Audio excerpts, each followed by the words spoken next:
ইতিমধ্যে গ্রেফতার হয়েছেন তৃণমূল নেতা জয়প্রকাশ মজুমদার। এবার জয়প্রকাশ মজুমদারকে লক্ষ্য করে ছোড়া হলো ডিম।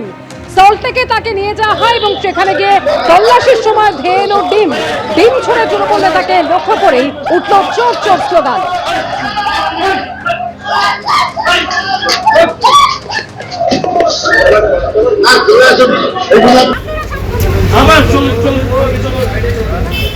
আমি নামবো না,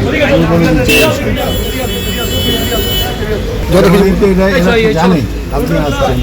বলছি আপনার কোন ফ্লোরে আছে? ফার্স্ট ফ্লোর সাহেব, আমি নামবো না, আমি আপনাকে হাত ধরে হ্যাঁ আমি এখানে ঢুকে গেছি। ঠিক আছে, আমি ফার্স্ট ফ্লোর আপনার ওদিকে গেটটা দেওয়া আছে। ঠিক আছে, দেখে আসুন।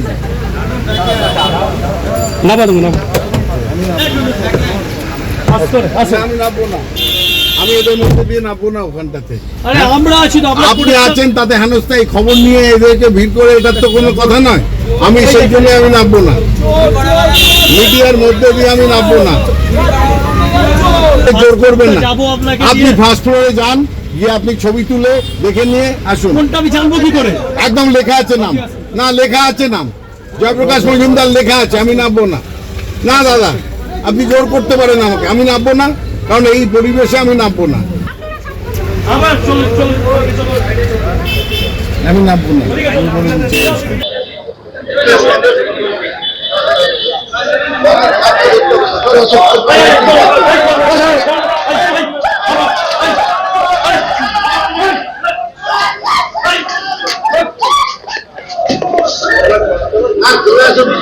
আপনি আটকাতে পারলেন? আমার কাছে দিয়ে আছে বলে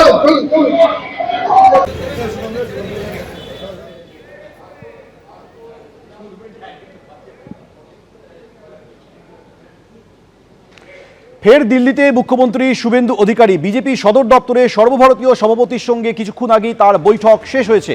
এই বৈঠকে কি নিয়ে আলোচনা হলো কথা বলবো বিজেন্দ্র সিংহ আমাদের সঙ্গে রয়েছেন সরাসরি। বিজেন্দ্র,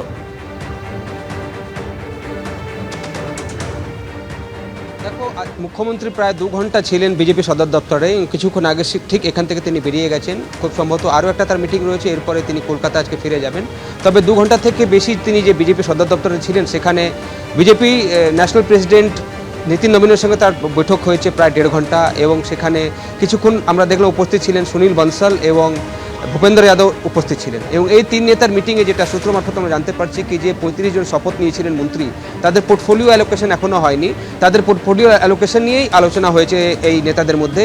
এবং মুখ্যমন্ত্রী যে ঠিক করেছেন কাকে কোন দপ্তর দেবেন, এটা তার প্রিরোগেটিভ, কিন্তু কেন্দ্রীয় নেতৃত্বের কাছে তিনি একটা আলোচনা করেই অ্যানাউন্স করতে চাইছিলেন। তাই তিনি আজকে ল্যান্ড করার পর সোজা চলে আসেন দীনদয়াল উপাধ্যায় মার্গের বিজেপি সদর দপ্তরে। এখানে প্রায় 2 ঘন্টা থেকে বেশি তার মিটিং হয়েছে নীতিন নবীনের সঙ্গে, যেখানে সুনীল বনসাল কিছুক্ষণ আগে তিনি বেরিয়ে গেছেন, তিনিও ছিলেন, ভূপেন্দ্র যাদব ছিলেন। এবং সেখানে 35 জন মন্ত্রীর কী কী দপ্তর হবে, কী কী পোর্টফোলিও অ্যালোকেশন করা হবে, সেটা নিয়ে চূড়ান্ত সিদ্ধান্ত হয়ে গেছে। খুব সম্ভবত আজকে রাত্রিরেই সেটা অ্যানাউন্সও হয়ে যাবে, যেটা সূত্র মারফত জানা যাচ্ছে। মুখ্যমন্ত্রী এখান থেকে বেরিয়ে গেছেন এবং আরও একটা গুরুত্বপূর্ণ বৈঠক স্যার হওয়ার কথা রয়েছে এবং তারপর তিনি কলকাতা ফিরে যাবেন, এটা সূত্র মারফত জানা যাচ্ছে।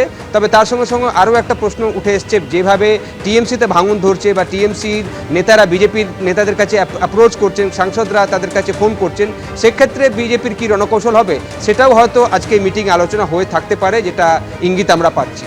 এবিপি আনন্দ, এগিয়ে থাকে, এগিয়ে রাখে।